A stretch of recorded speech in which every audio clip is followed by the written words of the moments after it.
अस्सलाम वालेकुम, मेरा नाम डॉक्टर फ़रहाना नौशरवानी है और मैं माहिर अमराज़ मैदा जिगर और आंत बतौर असिस्टेंट प्रोफेसर शेख खलीफा बिन ज़ायद हॉस्पिटल में काम कर रही हूँ।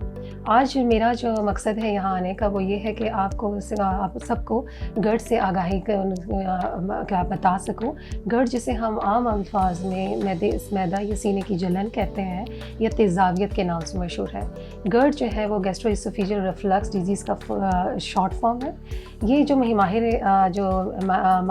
नवंबर जो इसे हम GERD के मनाने का महीना समझ कर मनाते हैं और इसमें हम आगाही बताते हैं अपने मरीज़ों को। GERD जिसे हम गैस्ट्रोइसोफेजियल रिफ्लक्स डिज़ीज़ कहते हैं, आम ज़ुबान में जैसे सीने की जलन, मैदे की तेज़ाबियत, इसके जो अलामात होते हैं वो नॉर्मली ये होते हैं कि पेशेंट जब हमारे पास मरीज़ आता है वो कहता है कि मेरी सीने में जलन होती है, खुराक का जो है जैसे तल्ख़ पानी मुँह में आ जाना, कड़वापन हो जाना, मुँह का जायका बदल जाना, कभी कभार जैसे दमे की बीमारी होना, खांसी हो जाना, इन सब अलामात के साथ पेशेंट हमारे साथ पास आते हैं। ये होता क्यों है? ये उस वक़्त होता है जब हमारे मैदे में तेज़ाबियत जो है वो अपनी क्या कहते हैं आम मिक़दार से जो है उसकी अमाउंट ज़्यादा हो जाए।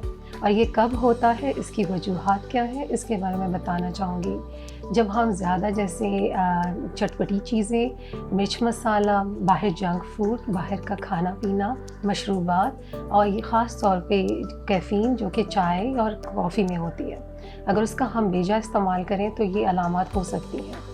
इसके साथ वो लोग जो कि नस्वार, हुक्का या कोई सिगरेट इस्तेमाल करते हैं तो उनमें भी ये ज़्यादा होता है। इसकी एक और अलामत ये भी होती है कि अगर हम बेजा एंटीबायोटिक्स लें, और आखिरी अलामत जो है वो जिसे हम फंक्शनल डिस्पेप्सिया के साथ इसे रिलेट करते हैं वो है स्ट्रेस। इसके अब दूसरी बात कि ये क्या कहते हैं हम इसे डायग्नोस कैसे करते हैं, या इसको हम लोग नॉर्मली जो है हमारे 90% जो मरीज़ हैं उनमें उनके अलामत के बेस पे ही हम डायग्नोस करके उनका इलाज शुरू कर देते हैं।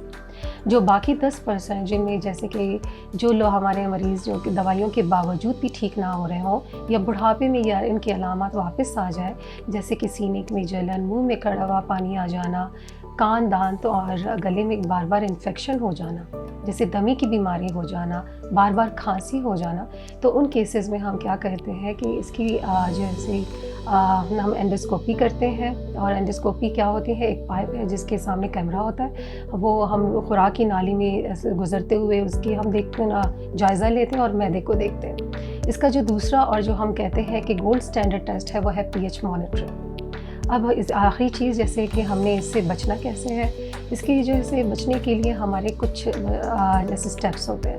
पहला स्टेप ये होता है कि आप अपनी रोज़मर्रा की रूटीन को बदलें। लेट रात खाना खाना और डायरेक्ट सो जाना, उससे आप परहेज़ करें। कोशिश करें कि खाना जब भी खाएं कम कम खाएं, बार बार खाएं। पानी का ज़्यादा इस्तेमाल करें।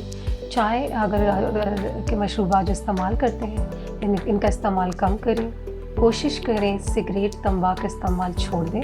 स्ट्रेस की कमी, और रात जब भी आप खाना खाएं तो एटलीस्ट 3 घंटे का फ़ासला हो, और जब भी सोएं तो तकिया ऊंचा करके सोया करें।